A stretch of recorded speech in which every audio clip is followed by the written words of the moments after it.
அஸ்ஸலாமு அலைக்கும் வரஹ்மத்துல்லாஹி தஆலா பரகாத்துஹு.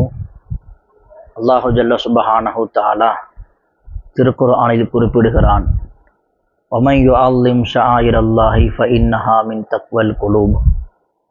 யார் அல்லாஹ்வினுடைய அடையாள சின்னங்களை கண்ணியப்படுத்துகிறாரோ அவரிடத்தில் அவருடைய உள்ளத்தில் ஈமான் இருக்கிறது என்பதாக அல்லாஹ் சொல்லி காட்டுகிறார்.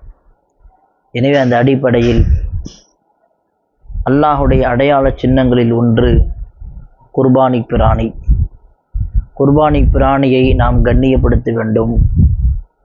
குர்பானி பிராணியை பார்க்கிற போதெல்லாம் சஹாபாக்கள் தக்பீர் சொல்லி இருக்கிறார்கள். தக்பீர் சொல்லுவது முஸ்தஹப்பாக இருக்கிறது. அது மட்டுமல்ல, சஹாபாக்கள் இந்த ஐயாமுல் அஷர் என்று சொல்லப்படுகிற துல்ஹஜ் மாதத்தினுடைய முதல் 10 நாட்களில் தக்பீர் சொல்வதற்காக வேண்டிய கடைவீதிக்கு செல்வார்கள். தக்பீர் சொல்வதற்காக வேண்டிய கடைவீதிக்கு செல்வார்கள். அதே போன்று மக்கள் கூடியிருக்கிற இடத்தில் தக்பீர் சொல்வார்கள். எனவே நாம் குர்பானி பிராணிகளை, அது ஆடாக இருந்தாலும் சரி, மாடாக இருந்தாலும் சரி, ஒட்டகமாக இருந்தாலும், குர்பானி பிராணியை பார்க்கிற போதெல்லாம் தக்பீர் சொல்ல வேண்டும். அல்லாஹு அக்பர், அல்லாஹு அக்பர், லா இலாஹ இல்லல்லாஹு அல்லாஹு அக்பர், அல்லாஹு அக்பர் வலில்லாஹில் ஹம்து.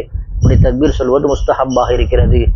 அதுவும் இந்த நாட்களில், இந்த துல்ஹஜ் மாதத்தினுடைய முதல் 10 நாட்களில் அதிகம் சொல்ல வேண்டும். அல்லாஹுக்கு மிக பிரியமான அமலாகவும் இருக்கிறது. அல்லாஹுக்கு மிக பிரியமான அமல். எனவே இது போன்ற சின்ன சின்ன அமல்களை செய்து அல்லாஹினுடைய பிரியத்தை பெறுவதற்கு அல்லாஹ் நம் அனைவருக்கும் தௌஃபீக் செய்வானாக.